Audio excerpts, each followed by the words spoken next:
നോക്കൂ, actors reject ചെയ്യപ്പെടുക എന്നുള്ളത് that is part of their work. നമ്മൾ ആരും തന്നെ നിങ്ങൾ പോയി അഭിനയിക്കൂ, സിനിമയിൽ ഞാൻ ചാൻസ് തരാം എന്ന് പറഞ്ഞ് നമുക്ക് അങ്ങനെ ആരും ഗോഡ് ഫാദേഴ്സ് കൊണ്ടുവരുന്ന ആളുകളല്ല കൂടുതൽ. നമ്മൾ തന്നെയാണ് അവസരങ്ങൾ ഒരുക്കേണ്ടതുള്ളത്. അതിന് ഒരു പ്രധാനപ്പെട്ട കാര്യം നമ്മളുടെ അരികിലേക്ക് വരുന്നതാണ് ഓഡീഷൻസ് എന്ന് പറയുന്നത്. ഓക്കെ, അറിയിക്കാം കേട്ടോ, നന്നായി പെർഫോം ചെയ്തിട്ടുണ്ട്, അറിയിക്കാം. അപ്പൊ പിന്നെ നമ്മൾ വെയിറ്റിങ്ങിലാണ്. വെയിറ്റിംഗ്. നിങ്ങൾ അതിന് പ്രാപ്തനാണോ എന്ന് പരിശോധിക്കണം. അതല്ലാതെ എങ്ങനെയാണ് അയാൾ ഒരു സൗഹൃദം കൊണ്ട് മാത്രം? ഇല്ല, അത് സാധ്യമല്ല.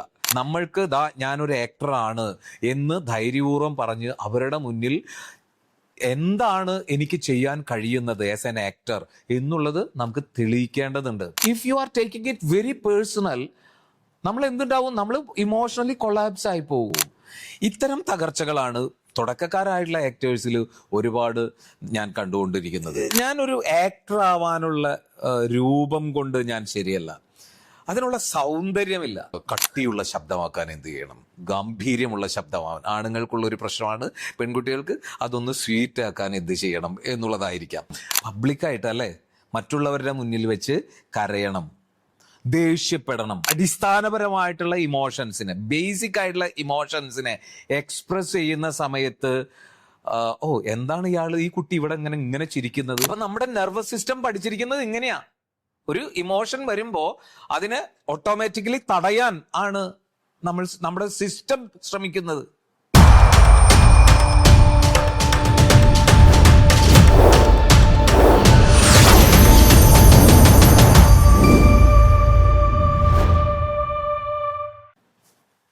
അടുത്ത ഒരു ഭയം ഫിയർ ഓഫ് റിജക്ഷൻ എന്നാണ്. നോക്കൂ, ആക്ടേഴ്സ് റിജക്റ്റ് ചെയ്യപ്പെടുക എന്നുള്ളത് that is part of their work, അല്ലേ? പക്ഷെ നമുക്കത് അംഗീകരിക്കാൻ പലപ്പോഴും സാധിക്കുന്നില്ല. ഒരു ഓഡീഷനിൽ പോയി കഴിഞ്ഞാൽ ആ ഓഡീഷൻ എനിക്ക് വിൻ ചെയ്യണമെന്ന് നമുക്ക് ആഗ്രഹിക്കാം, ഓക്കെ. പക്ഷെ അതില്ലാതായി കഴിയുമ്പോഴേക്കും എല്ലാം ഇല്ല. പലതരത്തിൽ നമ്മൾ മറ്റുള്ളവരെ കുറ്റപ്പെടുത്താൻ തുടങ്ങും. ആ ഓഡീഷനൊന്നും ശരിയല്ല, അത് അങ്ങനെയാണ് ഇങ്ങനെയാണ്. നമ്മൾ നമ്മുടെ ഉള്ളിൽ ചില കാരണങ്ങൾ, എക്സ്ക്യൂസുകൾ കണ്ടുപിടിക്കാൻ ശ്രമിക്കും. ഓഡീഷൻസ് സ്വാഭാവികമായിട്ടും ഒരു ആക്ടർ പങ്കെടുക്കേണ്ട കാര്യമാണ്. നമ്മൾക്ക് നമ്മളെ കാണിക്കാൻ, ലോകത്തിനെ കാണിക്കാൻ മറ്റെന്താണ് വഴിയുള്ളത്, അല്ലേ? നമ്മൾ ആരും തന്നെ നിങ്ങൾ പോയി അഭിനയിക്കൂ, സിനിമയിൽ ഞാൻ ചാൻസ് തരാം എന്ന് പറഞ്ഞ് നമുക്ക് അങ്ങനെ ആരും ഗോഡ് ഫാദേഴ്സ് കൊണ്ടുവരുന്ന ആളുകളല്ല കൂടുതലും, അല്ലേ? അപ്പോൾ അങ്ങനെയുള്ള സാഹചര്യത്തിൽ നമ്മൾ തന്നെയാണ് അവസരങ്ങൾ ഒരുക്കേണ്ടതുള്ളത്. അതിന് ഒരു പ്രധാനപ്പെട്ട കാര്യം നമ്മളുടെ അരികിലേക്ക് വരുന്നതാണ് ഓഡീഷൻസ് എന്ന് പറയുന്നത്. പക്ഷെ ആ ഓഡീഷൻസിനോട് ഭയം, അല്ലെങ്കിൽ അത് ശരിയല്ല എന്നുള്ള ഒരു ധാരണ, അതിനെ നമുക്ക് മാറ്റേണ്ടതുണ്ട്. ഓഡീഷൻസുകൾ നടക്കട്ടെ. അവർ പറയും, ഒരു ഓഡീഷനിൽ ചെന്ന് നിൽക്കുമ്പോൾ നിങ്ങളെ പരിശോധിക്കും, നിങ്ങളെ ഏത് തരത്തിലുള്ള ആക്ടറാണ് എന്നുള്ളത് പരിശോധിക്കും. അതിനൊക്കെ ശേഷം ചിലപ്പോൾ നിങ്ങളെ റിജക്റ്റ് ചെയ്തേക്കാം. ചിലപ്പോൾ അതിനേക്കാൾ ബ്രൂട്ടലായിട്ട് പലപ്പോഴും അനുഭവിക്കുന്നത്, ഞാൻ ഇത് കണ്ടുകൊണ്ടേയിരിക്കുന്ന ഒരാളാണ്, ഓക്കെ, അറിയിക്കാം കേട്ടോ, നന്നായി പെർഫോം ചെയ്തിട്ടുണ്ട്, അറിയിക്കാം. അപ്പൊ പിന്നെ നമ്മൾ വെയിറ്റിങ്ങിലാണ്. വെയിറ്റിംഗ്. ഒരു പക്ഷെ ആ കോൾ ഒരിക്കലും വരലുണ്ടാവില്ല, ചിലപ്പോൾ വന്നിരിക്കാം. അപ്പോ അങ്ങനെ നമ്മൾ പലതരത്തിലുള്ള റിജക്ഷൻസും, നിങ്ങളൊരു ഡയറക്ടറെ കാണാൻ പോകേണ്ടി വരും, അല്ലെ?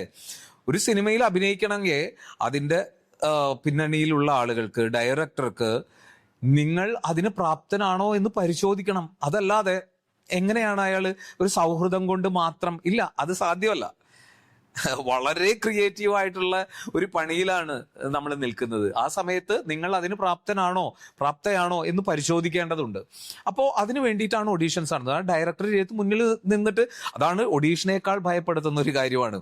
വളരെ പ്രസിദ്ധനായിട്ടുള്ള ഒരാൾ, അല്ലെങ്കിൽ അത്രയും സിനിമകൾ ചെയ്ത് പരിചയമുള്ള ഒരാൾ, അയാളുടെ മുന്നിൽ നമ്മൾ ചെന്ന് നിൽക്കുന്ന എങ്ങനെ പെർഫോം ചെയ്യും? ഇതൊരു വലിയ ഭയമാണ് ആക്ടേഴ്സിനെ സംബന്ധിച്ച്. ഇപ്പോൾ ഡയറക്ടേഴ്സ് മാത്രമല്ല, ഇപ്പോൾ കൺട്രോളേഴ്സ് ആയി കഴിഞ്ഞാലും സിനിമയിലെ വ്യത്യസ്ത മേഖലകളിൽ വർക്ക് ചെയ്യുന്ന ആളുകളോടൊക്കെ നമ്മൾക്ക് ഞാനൊരു ആക്ടറാണ് എന്ന് ധൈര്യപൂർവ്വം പറഞ്ഞ് അവരുടെ മുന്നിൽ എന്താണ് എനിക്ക് ചെയ്യാൻ കഴിയുന്നത് ആസ് എൻ ആക്ടർ എന്നുള്ളത് നമുക്ക് തെളിയിക്കേണ്ടതുണ്ട്. പക്ഷെ അത് ഓരോ തവണ ചെയ്യുമ്പോഴും നമ്മളിൽ ഈ പറയുന്ന ഭയമാണ് ഉൾക്കൊള്ളുന്നത്. നിങ്ങളെ reject, if you are rejected, it is not personal, it is contextual, അല്ലേ? ഒരിക്കലും നിങ്ങളെ പേഴ്സണലായിട്ട് എന്തെങ്കിലും നിങ്ങളോട് എതിർപ്പുണ്ടോ? നിങ്ങളെ അവിടെ നിന്ന് മാറ്റാനല്ല, നിങ്ങൾക്ക് അവസരം തരാതിരിക്കാൻ. ചിലപ്പോൾ ആ കഥാപാത്രത്തിന്റെ ഏജ് ഗ്രൂപ്പിൽ നിങ്ങൾ പെടുന്നുണ്ടാവില്ല, അല്ലെങ്കിൽ ആ കഥാപാത്രത്തിന് വേണ്ട രൂപസാദൃശ്യം നിങ്ങൾക്ക് ഉണ്ടാവില്ല, അല്ലെങ്കിൽ ആ കഥാപാത്രത്തിനുള്ള ഡയറക്ടർ ഒരു എനർജി വിചാരിക്കുന്നുണ്ടാവും, ഈ ക്യാരക്ടറിന് ഈ ഒരു എനർജി ലെവൽ വേണം, ആ എനർജിയിലേക്ക് നിങ്ങൾ എത്തിപ്പെട്ടിട്ടുണ്ടാവില്ല. ഇതൊക്കെയാണ് നമ്മളെ റിജക്റ്റ് ചെയ്യാനായിട്ടുള്ള ഒരു കാരണം, പ്രധാനപ്പെട്ട കാരണങ്ങൾ. പക്ഷേ if you are taking it very personal, നമ്മൾ എന്തുണ്ടാവും, നമ്മൾ ഇമോഷണലി കൊളാപ്സ് ആയി പോകും.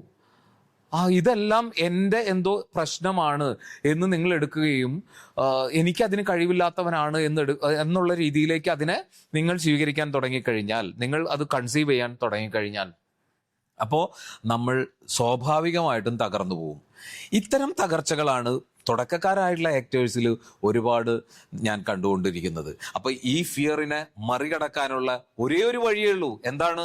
നിങ്ങൾ നിരന്തരം അതിനുവേണ്ടി പ്രയത്നിച്ചുകൊണ്ടിരിക്കുക, ഒഡീഷൻസിൽ അറ്റൻഡ് ചെയ്യുക. അതൊരു മോശപ്പെട്ട കാര്യമല്ല. പല ഒഡീഷൻസുകളും ഫേക്ക് ആയിട്ടൊക്കെ നടക്കുന്നുണ്ടാവാം, നല്ലതിനിടയിൽ ചിലതുണ്ടാവാം. അതിനെയൊക്കെ നോക്കൂ, അൽപാച്ചിനോ പറയുന്നതാണ് ഒരു പ്രധാനപ്പെട്ട, audition is an opportunity for an actor, അല്ലെ? നിങ്ങൾ ആരാണ് എന്ന് തെളിയിക്കാൻ, മറ്റൊരാളുടെ മുന്നിൽ തെളിയിക്കാൻ കിട്ടുന്ന ഒരു അവസരമാണ്. അല്ലെങ്കിൽ ഇനിയിപ്പോൾ അയാൾ നിങ്ങൾ സെലക്ട് ചെയ്യപ്പെട്ടില്ല എങ്കിൽ പോലും നിങ്ങൾക്ക് അഭിനയിക്കാൻ ഒരു അവസരം കിട്ടുന്നു, ഒരു വേദി കിട്ടുന്നു. അതിനെ ഉപയോഗിക്കുക എന്നുള്ളതാണ് ചെയ്യേണ്ടത്. അപ്പൊ നിരന്തരമായിട്ട് ഓഡീഷൻസിൽ പങ്കെടുക്കുക. അങ്ങനെയാണ് ആ ഫിയറിനെ നമുക്ക് മറികടക്കാൻ പറ്റുക. അതല്ലെങ്കിൽ നിങ്ങൾ ഏതെങ്കിലും ആക്ടിങ് വർക്ക്ഷോപ്പുകളിൽ പങ്കെടുക്കുക, നിരന്തരം ഡെയിലി എക്സസൈസുകൾ ചെയ്തുകൊണ്ടിരിക്കുക. ഒരു ആക്ടർ ആവണമെങ്കിൽ അതിൻ്റെ ഒരു ഡെയിലി ട്രെയിനിങ് പ്രോസസ്സിലൂടെ കടന്നു പോവുക. ആ പ്രോസസ്സ് നിങ്ങളിലെ ഭയത്തെ മാറ്റും. അപ്പൊ അല്ലാതെ എനിക്ക് അതിന് സാധ്യമല്ല, I am always being rejected എന്നുള്ളൊരു ഫീലില് നിങ്ങൾ എടുത്തു കഴിഞ്ഞാൽ, അത് പേഴ്സണൽ ആക്കി കഴിഞ്ഞാൽ, അത് ഗുരുതരമായിട്ടുള്ള മാനസികമായിട്ടുള്ള പ്രശ്നം കൂടിയായിട്ട് മാറും. അതുകൊണ്ട് കെയർഫുൾ. അടുത്തൊരു ഭയമാണ് fear of not being good enough എന്നുള്ളത്. ഞാൻ പോരാ. നോക്കൂ, ഞാനൊരു ആക്ടർ ആവാനുള്ള രൂപം കൊണ്ട് ഞാൻ ശരിയല്ല, അതിനുള്ള സൗന്ദര്യമില്ല. ഈ സോക്കോൾഡ് സൗന്ദര്യമുള്ളവർ മാത്രമേ സിനിമയിൽ അഭിനയിക്കുള്ളൂ എങ്കിൽ നോക്കൂ, സിനിമ എത്രത്തോളം നമുക്ക് വിരസമായി തീരുമെന്ന് ആലോചിച്ച് നോക്കൂ. എല്ലാ മനുഷ്യന്റെ എല്ലാ ഭാവങ്ങളും എല്ലാ രൂപങ്ങളും കാണാൻ കഴിയുന്നത് കൊണ്ടാണ് നമ്മൾ ആ സിനിമയെ ഇത്രത്തോളം ഇഷ്ടപ്പെടുന്നത്. അപ്പൊ അതുകൊണ്ട് നിങ്ങൾ ഭയപ്പെടുവാണ്, നോക്കൂ ഞാൻ അതിന് പറ്റിയ ഒരു രൂപമാണോ എന്നുള്ളത്. അപ്പൊ അതാണ് ഒരു ഞാൻ പോരാ എന്നുള്ളത് നമ്മളെ വല്ലാതെ ഒരു ഭയത്തിലേക്ക് ആക്കുന്നുണ്ട്. അതൊരു ഭയമാണ്. ഒപ്പം തന്നെ എനിക്ക് ടാലന്റ് എന്ന് പറയുന്നതുണ്ടോ എന്ന് അവനവനിൽ സംശയിച്ചു കൊണ്ടിരിക്കുക. എനിക്ക് അതിനുള്ള കഴിവുണ്ടോ? അത്രയ്ക്കും നോക്കൂ, നിങ്ങൾ ഈ ടാലന്റ് കമ്പാരിസൺ ചെയ്യുന്നത് ആരുമായിട്ടാണ്? ഗ്രേറ്റ് ആക്ടേഴ്സുമായിട്ട് നിങ്ങളുടെ ടാലന്റിനെ കമ്പാരിസൺ ചെയ്യാണ്. You are comparing your beginning with someone else mastery, അല്ലേ? ഒരാള് എത്രത്തോളം കാലം എടുത്തിട്ടായിരിക്കും ആ അവസ്ഥയിലേക്ക് എത്തിയിട്ടുണ്ടാവുക. പക്ഷെ നമുക്ക് ഭയമാണ്. എനിക്കത് അത്രയ്ക്കൊക്കെ എങ്ങനെ ചെയ്യാൻ പറ്റും? ആ കമ്പാരിസൺ നിർത്തുക. നോക്കൂ, ഞാനിവിടെ തുടങ്ങുകയാണ്, ആ തുടക്കത്തിൽ എനിക്ക് എന്ത് സാധ്യമാവും അത് ചെയ്തുകൊണ്ടിരിക്കുക എന്നുള്ളതാണ്. അത് നിരന്തരം ചെയ്തുകൊണ്ടിരിക്കുക. എൻ്റെ ശബ്ദം ശരിയല്ല. ചില ആളുകൾ, എത്രയോ ആളുകൾ എന്നോട് പറയാൻ, ഈ ശബ്ദത്തെ കുറച്ച് കട്ടിയുള്ള ശബ്ദമാക്കാൻ എന്ത് ചെയ്യണം, ഗാംഭീര്യമുള്ള ശബ്ദമാവാൻ. ആണുങ്ങൾക്കുള്ള ഒരു പ്രശ്നമാണ്, പെൺകുട്ടികൾക്ക് അതൊന്ന് സ്വീറ്റ് ആക്കാൻ എന്ത് ചെയ്യണം എന്നുള്ളതായിരിക്കാം. പക്ഷെ അല്ല, നിങ്ങളുടെ ശബ്ദം അത് യുണീക്കാണ്, നിങ്ങൾക്ക് മാത്രമുള്ളതാണ് എന്ന് സ്വയം അഭിമാനിക്കേണ്ട ഒരു കാര്യത്തെ അതൊരു കോംപ്ലക്സ് ആയിട്ട് മാറ്റുന്ന ഒരവസ്ഥയിലേക്ക് നോക്കൂ. എത്രത്തോളം നമ്മൾ നമ്മളെ തന്നെ സംശയിക്കുന്നുണ്ടെന്ന് ആലോചിച്ച് നോക്കൂ. ആ സംശയങ്ങളെ മാറ്റിവെക്കുക. Yes, I am good enough for this thing. എനിക്ക് ആ സിനിമ അഭിനയിക്കാൻ, എനിക്കൊരു ആക്ടർ ആവാൻ സാധിക്കുന്ന ഒരാളാണ്, അതിന് പറ്റിയ ഒരാളാണ് എന്നുള്ള ആത്മവിശ്വാസം, ആ കോൺഫിഡൻസ് അത് വളർത്തിയെടുക്കുക എന്നുള്ളതാണ് ആ ഫിയറിനെ മറികടക്കാനുള്ള പ്രധാനപ്പെട്ട ഒരു കാര്യം. അടുത്ത ഒരു ഫിയറാണ് ഫിയർ ഓഫ് ഇമോഷണൽ എക്സ്പോഷർ എന്നുള്ളത്. ഒരു ആക്ടർ എല്ലാ ഇമോഷൻസിലൂടെയും കടന്നു പോകേണ്ട ആളുകളാണ്. ഇപ്പോൾ ദുഃഖം വന്നാൽ കരയണം, പബ്ലിക്കായിട്ട് അല്ലേ, മറ്റുള്ളവരുടെ മുന്നിൽ വെച്ച് കരയണം, ദേഷ്യപ്പെടണം, അല്ലെങ്കിൽ നമ്മൾ കോമാളിയാകണം. അങ്ങനെ ഏതൊക്കെ ഇമോഷൻസ്, ഏതൊക്കെ കഥാപാത്രങ്ങൾക്കനുസരിച്ച് വ്യത്യസ്തമായിട്ടുള്ള ഇമോഷൻസിനെ എക്സ്പോസ് ചെയ്യേണ്ട ആളുകളാണ് ആക്ടേഴ്സ് എന്ന് പറയുന്നത്. പക്ഷേ നമ്മുടെ ഒരു പ്രോബ്ലം എന്താന്ന് വെച്ചാൽ നമ്മൾ അതിനോട് ഭയമാണ്. ഞാൻ എൻ്റെ ഇമോഷനെ എക്സ്പ്രസ് ചെയ്യുന്നതിൽ ഭയപ്പെട്ടിരിക്കുന്ന ആളാണ്. കാരണം എന്താ? നമ്മൾ നമ്മുടെ സൊസൈറ്റിയെ ഭയക്കുക. സൊസൈറ്റി ഒരിക്കലും നമ്മുടെ വളരെ അടിസ്ഥാനപരമായിട്ടുള്ള ഇമോഷൻസിനെ, ബേസിക് ആയിട്ടുള്ള ഇമോഷൻസിനെ എക്സ്പ്രസ് ചെയ്യുന്ന സമയത്ത് എന്താണ് ഈ കുട്ടി ഇവിടെ ഇങ്ങനെ ചിരിക്കുന്നത്, ഇതൊക്കെ കേട്ടിട്ടാണ് നമ്മൾ വളർന്നത് അല്ലേ. കുട്ടിക്കാലം മുതലേ നമ്മൾ കേൾക്കുന്ന ഒരു കാര്യമാണ്, വല്ലാത്ത ചിരിയായിപ്പോയി, അത്ര ചിരിക്കണ്ട. അല്ലെങ്കിൽ എന്താണ് ഇങ്ങനെ അലറി വിളിക്കുന്നത്. റിയൽ ലൈഫില് പലപ്പോഴും ഇമോഷൻസ് യഥാർത്ഥത്തിൽ വരുമ്പോൾ അതിനെ നോ അങ്ങനെ ചെയ്യരുത് എന്നാണ് നമ്മൾ കുഞ്ഞു കുട്ടികളെ പഠിപ്പിച്ചത്. നമ്മളാകുന്ന കുട്ടികളും പഠിച്ചു വന്നത് ഇങ്ങനെയാണ്, നമ്മുടെ ഇമോഷൻസിനെ എക്സ്പ്രസ് ചെയ്യരുത് എന്നുള്ളതാണ്. എന്നിട്ട് അടക്കവും ഒതുക്കവും നമ്മളെ പഠിപ്പിച്ചു. അങ്ങനെ ഡിസിപ്ലിൻ പഠിപ്പിച്ച് നമ്മൾ യഥാർത്ഥത്തിൽ ഒരു ഇമോഷൻ വരുന്ന സമയത്ത് എക്സ്പ്രസ് ചെയ്യാൻ പാടില്ല എന്നുള്ള ആന്തരികമായ അറിവും അതിനെ തടഞ്ഞു നിർത്തുന്നവരും ആയി മാറി.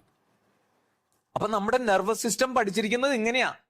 ഒരു ഇമോഷൻ വരുമ്പോ അതിനെ ഓട്ടോമാറ്റിക്കലി തടയാൻ ആണ് നമ്മുടെ സിസ്റ്റം ശ്രമിക്കുന്നത്.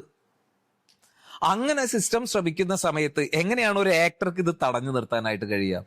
ആക്ടർ സ്വാഭാവികമായിട്ട് അത് ഓപ്പൺ ചെയ്ത് ഇടതടവില്ലാതെ ഓർഗാനിക് ആയിട്ട് കൊണ്ടുവരേണ്ട ആളാണ് ഒരു ആക്ടർ എന്ന് പറയുന്നത്. പക്ഷെ ആ ആക്ടർ ഈ സൊസൈറ്റിയിൽ നിന്നും കിട്ടിയ പാഠങ്ങൾ, ഡിസിപ്ലിനെ കുറിച്ചുള്ള ബോധങ്ങൾ എല്ലാം തന്നെ നമ്മളെ ഈ ഇമോഷൻസിനെ എക്സ്പോസ് ചെയ്യാൻ ഭയമുള്ളവരാക്കിയിട്ട് മാറ്റി.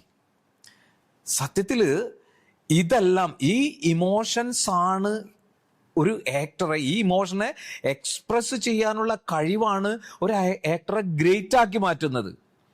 അങ്ങനെ ഗ്രേറ്റ് ആക്ടേഴ്സ് ആക്കാനുള്ള ഒരു അവസ്ഥയെ നമ്മൾ നേരെ തിരിച്ച് നമ്മുടെ തന്നെ ഒരു വ്യക്തി എന്നുള്ള നിലയ്ക്ക് പോലും നമ്മൾ ഒരിക്കലും എക്സ്പ്രസ് ചെയ്യാൻ കഴിയാത്ത ആളുകളാക്കിയിട്ട് മാറ്റി നിർത്തുവാണ്. അപ്പൊ നമുക്ക് എന്ത് ചെയ്യാൻ പറ്റും? നമുക്കിത് ആസ് ആൻ ആക്ടർ നമുക്ക് ഇതിനെ പൊളിച്ചേ പറ്റൂ അല്ലെ. ഇത്തരം ബ്ലോക്കുകളെ അടിസ്ഥാനപരമായിട്ട് നമ്മുടെ ശരീരത്തിലും മനസ്സിലും ശബ്ദത്തിലും ഉണ്ടായിരിക്കുന്ന ബ്ലോക്കുകളെ ബ്രേക്ക് ചെയ്തിട്ട് ഓപ്പൺ ആക്കി വിടുക എന്നുള്ളതാണ് ഇതിനു വേണ്ടി നമ്മൾ ചെയ്യേണ്ടത്. എന്ത് ചെയ്യാം? അതിനുള്ള എക്സസൈസുകളുണ്ട്. ആക്ട് ലാബിലൊക്കെ നമ്മൾ പ്രധാനമായിട്ടും ശ്രദ്ധിക്കുന്നത് ഈ ബ്രേക്കിംഗ് ദ ബ്ലോക്സ് എന്നുള്ള കാര്യങ്ങളാണ്. എല്ലാ മനുഷ്യരിലും ആക്ടർ ഉണ്ടെന്നേ, എല്ലാ മനുഷ്യരിലും ആക്ടറുണ്ട്. ആ ആക്ടറിനെ എങ്ങനെ വീണ്ടും നമ്മുടെ കയ്യിൽ നിന്ന് കളഞ്ഞുപോയി ഈ പറയുന്ന കാര്യങ്ങൾ മൂലം, പല സൊസൈറ്റിയിൽ നിന്ന് നമുക്ക് കിട്ടുന്ന പല തരത്തിലുള്ള തടസ്സങ്ങൾ നമ്മളിലെ ഒറിജിനൽ ആയിട്ടുള്ള ആക്ടറെ പുറത്തേക്ക് വരുന്നതിൽ നിന്ന് തടഞ്ഞു. അതിനെ വീണ്ടും റീഇൻവെന്റ് ചെയ്യണം. വെർ ഈസ് ദാറ്റ് ആക്ടർ എന്ന് നമ്മൾ ചിന്തിക്കുകയും അതിനെ വീണ്ടും കണ്ടുപിടിച്ചുകൊണ്ട് പുറത്തേക്ക് കൊണ്ടുവരാൻ കഴിയണം. അതിന് എക്സസൈസുകളിലൂടെ കടന്നു പോകണം. അതാണ് ഒരു ആക്ടർ ആ എക്സസൈസുകളിലൂടെ തന്നെ, അല്ലാതെ നമ്മൾ ഉള്ളിൽ മാനസികമായിട്ട് ഇല്ല ഞാൻ എൻ്റെ ബ്ലോക്കുകളെ പൊളിക്കും എന്ന് വിചാരിച്ചുകൊണ്ടിരുന്നത് കൊണ്ട് ഒരിക്കലും അതില്ലാതാവാൻ പോകുന്നില്ല. നിരന്തരമായിട്ട് അതിനുള്ള എക്സസൈസുകൾ ചെയ്തുകൊണ്ട് വേണം നമുക്ക് ആ ബ്ലോക്സുകളിൽ നിന്നും പുറത്തേക്ക് കടക്കാനായിട്ട്. അപ്പോൾ അതാണ് അടുത്ത ഒരു ഫിയർ എന്ന് പറയുന്നത്.